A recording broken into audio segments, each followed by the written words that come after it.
There is something called as a genius in a human being. There is a competence here which is capable of what nature did over 1,000,000 years like that over the afternoon.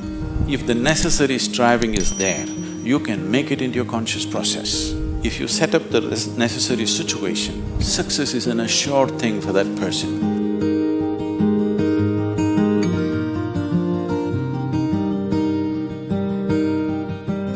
Small things or big things, it doesn't matter. In every single act, a human being longs to be successful. Life is an infinite number of doorways. If you're very diligent, you will open a few of them. If you're brilliant, you'll open many of them. But if you're truly vibrant, then they will open for you. The process of being successful becomes so complex for people that why they're working towards it is generally completely forgotten, and they will start evolving concepts of success, all kinds of concepts. What is being successful? I would like to… Can I tell you a joke? You're looking so serious.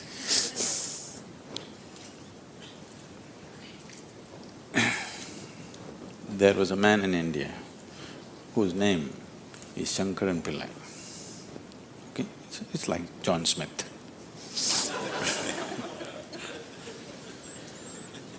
His son came to United States. Obviously, an Indian young man means he's a software engineer. He went to Texas, Houston and started working there. Then he fell in love with a white American woman. He struggled because back home, this love affair is a crime. He struggled and struggled, then one day told his mother, then the mother informed the father, and the father exploded. He went back home to convince him, didn't work, because in India, if you have to get married, they're tracing your family tree for 5,000 years. They're looking at the genetic purity of the person that you're marrying. So somebody from somewhere else, a white woman from America, how can you marry her? What do we know about her genetics? Where does she come from? What is her lineage? Da, da, da. So no way to convince, he came back. And of course, when he came back again, he fell in love and they went ahead. Then the father disowned. Shankaran Pillai just disowned his son, I have nothing to do with you. But years went by and they had a boy. And the boy's picture from the day he was born, it was on the Facebook, and the wife sticks it in his face, and the little baby, and it is growing up every day and all the things. Slowly, you know, you have disowned the son, but the grandson is a different matter. Slowly, within a matter of 1-2 years, he completely fell in love with this little baby that he has not seen. Things happened and people started coming from America, those who were traveling. Oh, you must see your grandson. You not seen him? Oh, you must see him, this is the fruit of your life. Slowly it caught him. Then he decided he's not going to see his son's face. He'll come to America and only see the grandson's face. And of course he's not going to look at that white woman.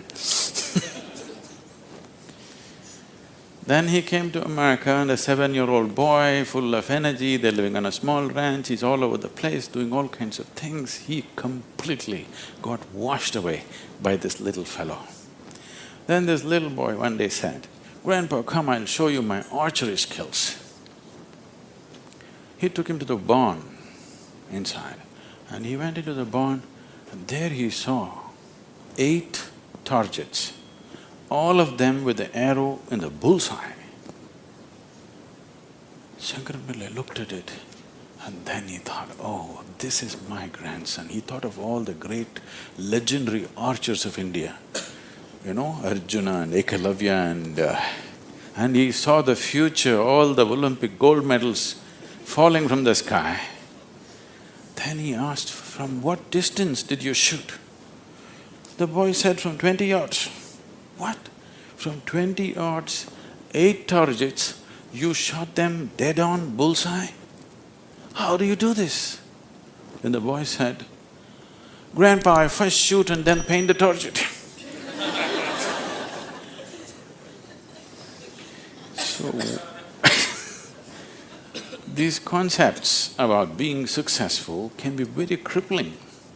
And I've continuously been with people, they've reached a certain point of success and their concepts of success are not fitting, their life is not fitting into their concept of success and it's breaking it and they think something is going wrong. It is not going wrong, they're just getting better, situations are pushing them on, but their concept is breaking up, so they're suffering their success. You will see any number of people going through these kind of things. When we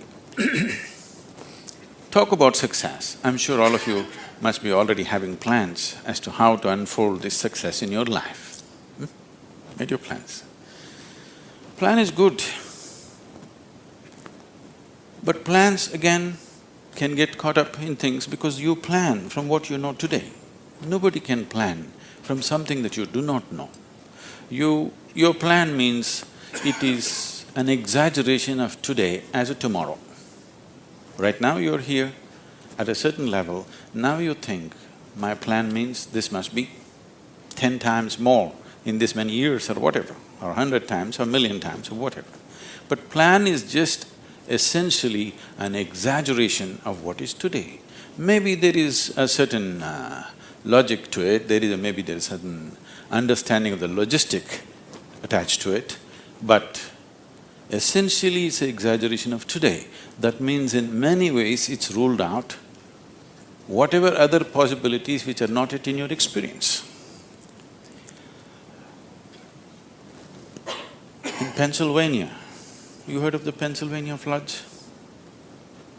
Pennsylvania has floods, It once happened, a big flood came and water started rising in a small town and it rose up to the houses getting submerged. So 2 young boys got onto the roof of their house and they were sitting there. And then they saw a hat going up and down in front of the house. One of the boys asked, "What is that? Why is that hat going up and down?" So the other boy said, "Don't worry, it's my dad. Yesterday night he got into a fight with my mom and took a vow, hell or high water, I'm going to mow that lawn."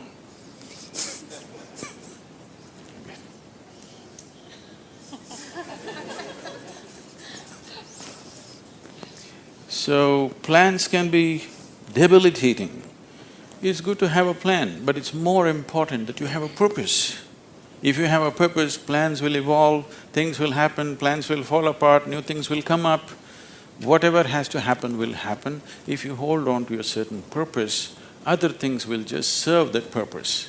But if you are very committed to a plan as such, then plan can become a blueprint for restriction. It is also a possibility. It's all right to hold a plan, but you must hold a plan at a certain distance. You shouldn't get identified with the plan. The process of success. See, essentially success is a desire in every human being. You can put some fire into it and make it your passion. But if it becomes a need within you, that you must be successful, otherwise you will suffer, then you are heading for a problem, a serious problem. Our passions can turn into poison if we start becoming resentful for the non-fulfillment of those passions.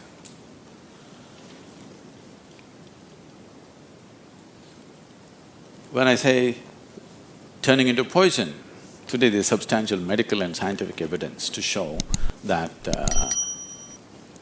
if you become resentful, when you resent something, when you're angry with something, when you're frustrated with something, we can medically today check, we can do a little bit of blood work and show you're actually putting poison into your system. These are poisons that you drink and you hope somebody else will die.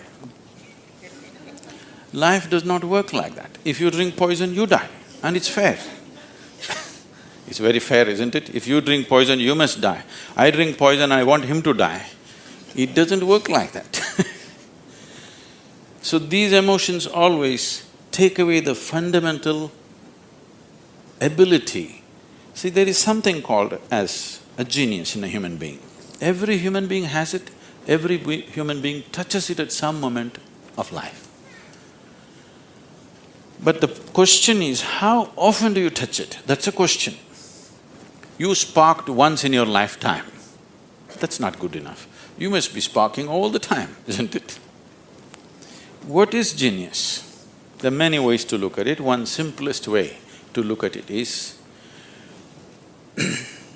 when we say intelligence, we are always thinking logical thought. Now, logical thought will be meaningless probably in another 25 years, because your computer may be able to explore all the permutations and combinations of logical thought much quicker and better than you can do. So touching the genius means there's another dimension of intelligence within you. What did you have for breakfast? Chicken in salad. See, he ate a chicken. Over the afternoon, this chicken has transformed itself into a human being. If you ask Charles Darwin, how long does it take for a chicken to become a human being, he would talk in terms of millions of years. Here he is. Over the afternoon, he transforms a chicken into a human being. So there is an intelligence here, there is a competence here, which is capable of what nature did over 1,000,000 years like that over the afternoon. Only thing is, this is an unconscious state of intelligence. Whatever is unconscious, if the necessary striving is there, you can make it into your conscious process. In your conscious process, if this intelligence, even a drop of this intelligence is available to you, suddenly life will spark like it's a magic. What everybody slogs for, you can just simply do it. Now when I say intelligence, always people will think this. If you say intelligence and ask them to show in sign language, they'll also always say this, isn't it? They'll not say this or this or this or this, but one cell in your body is doing more activity than your brain could ever do.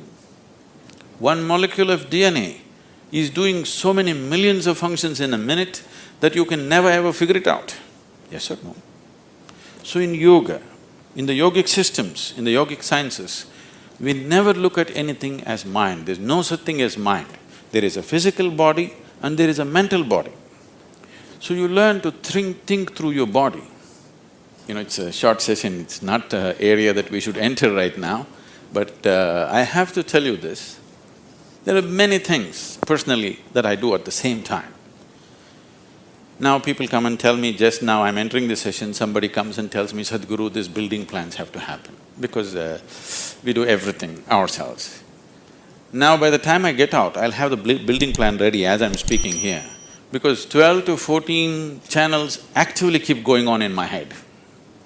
It is not just in the head, you learn to think through your body. Learning to think through your body will never give you a headache, that's the best part of it. Now, all these responsibilities and 1,000 things happening at the same time, won't you get stressed? There is no such thing, because you use a deeper dimension of yourself and everybody is capable of this and everybody has it. You may not have the same level of intellect as somebody else has. That is always subject to person. But all of you eat, if you eat a carrot, you can digest it. That means you have another dimension of intelligence. Yes? If you set up the necessary situation that everything that's there within the system is available for you, success is an assured thing for that person.